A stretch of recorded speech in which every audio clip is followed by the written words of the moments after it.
My friend, the Star Spangled Banner. Now this is going to be a little tutorial on how to play this on a baritone ukulele. You can do the same notes on a standard uke with standard tuning, but for this one, we're going to be having a D, a G, a B, and an E. This is the same as a 6-string guitar. So if you guitarists out there, if you don't have an E and A on this is what it looks like.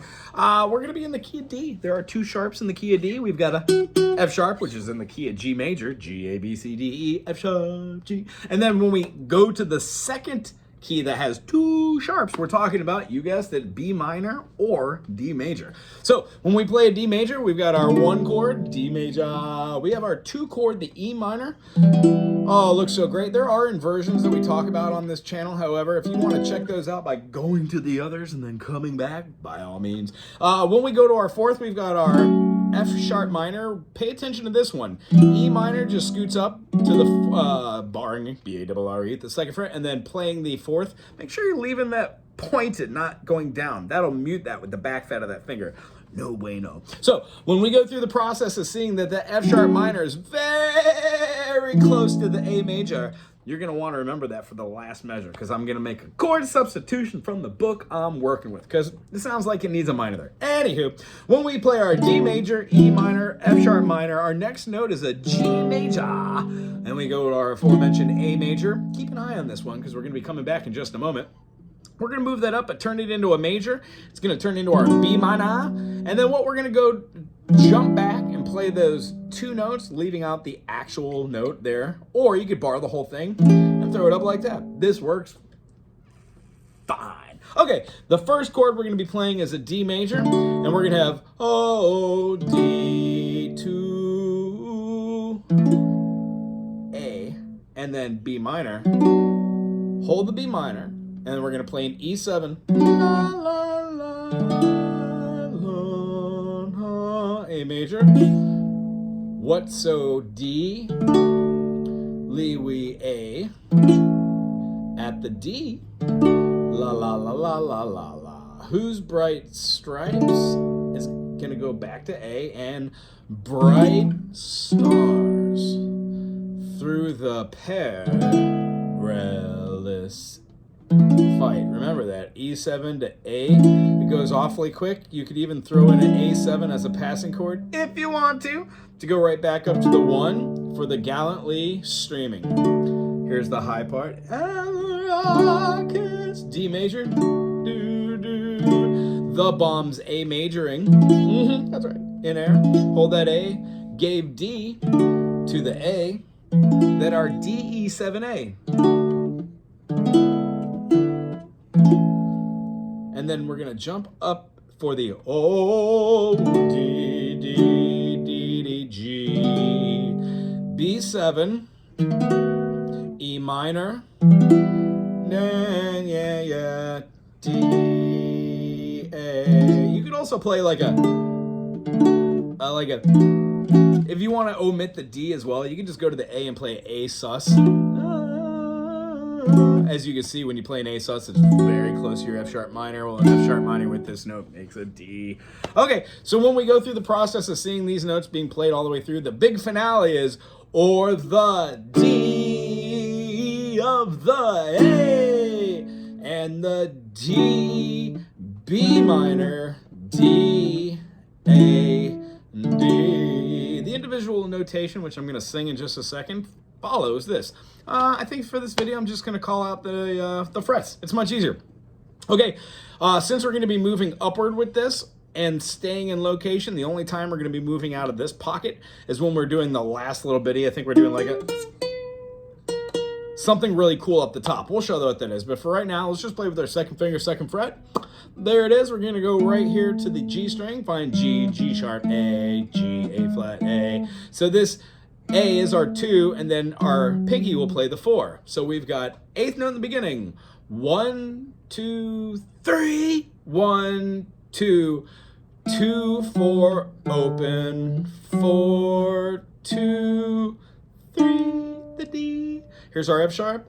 2, open. 3, 4, 1, 2. Notice how the fingers casually were moving around these frets. If you need to just go back to the beginning to take a gander at that again, 2nd finger, 2nd fret, pinky, our fourth finger, is going to be on the fourth fret. We're going to play an open note. You guessed it, the open D, right back up there. And then we're going to jump up to that A again and then to the D. That completes the phrase or the cadence or the motif that will be all over this sucker. So when we have bum, bum, bum, bum, bum, bum, F sharp, you can even give it some pizzazz and do a pull off.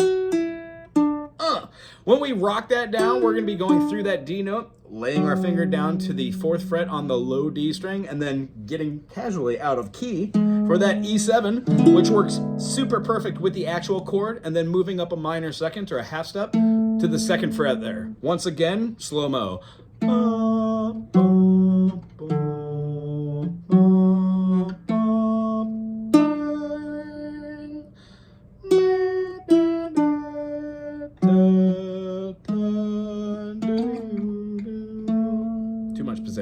Okay, so that's our first phrasing. When we play that eighth note, we're going to play it eighth note dotted quarter. It's going to feel like it's taking an eternity, but if we do it right, it's going to sound like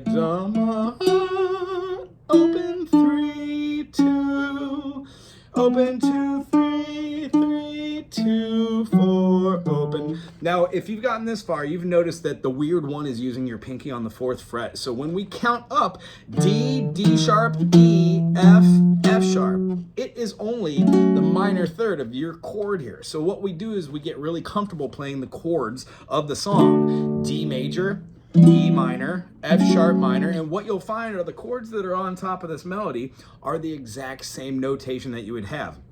Very rarely in these books do they throw an accidental in there and change the note to something which is called a passing note. It's a note that's not necessarily in the chord or the key you're around. It's just in betwixt. Anywho, that's enough theory for today. We're going to go right back through here starting at measure 12. 3 is going to be the D, and then our fourth finger is going to be playing the F sharp. Perilous fight. Here's the eighth notes. O'er the ramparts we watched, oh so gallantly streaming, and the rockets break their pause.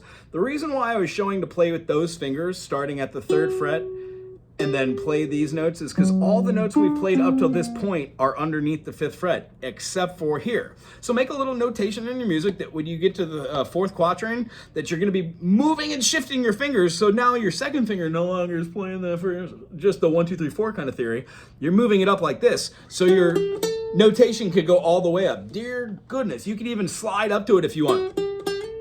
And do a little tremolo if you're at that point. If not, no worries. When we do, and the rockets 5 5 3 2, open 2 3 3, quick 3 2, open 3 2, open 2 3 4 1 2. And really, if you get down that 4 1, that's basically going from your F sharp and then dropping right up here to D sharp. It's part of your notation, which is super groovy.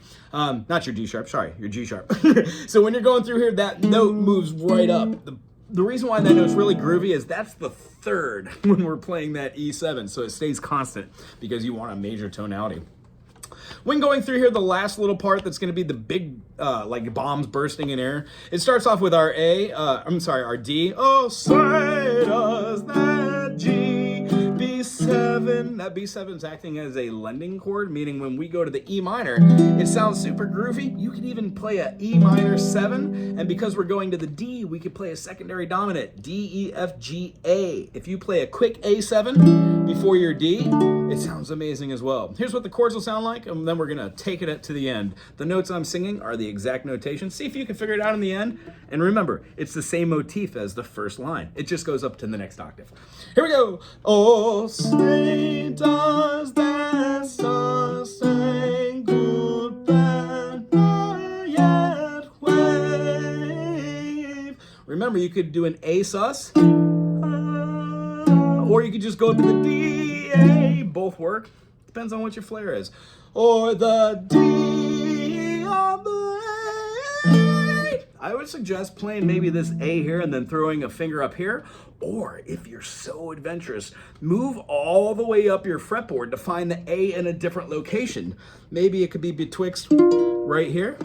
It looks exactly like chords you already know, except you're going to be scooting it all the way up to the 12th fret. So, land of the free. That same D, you could walk all the way up here. Nice open phrasing.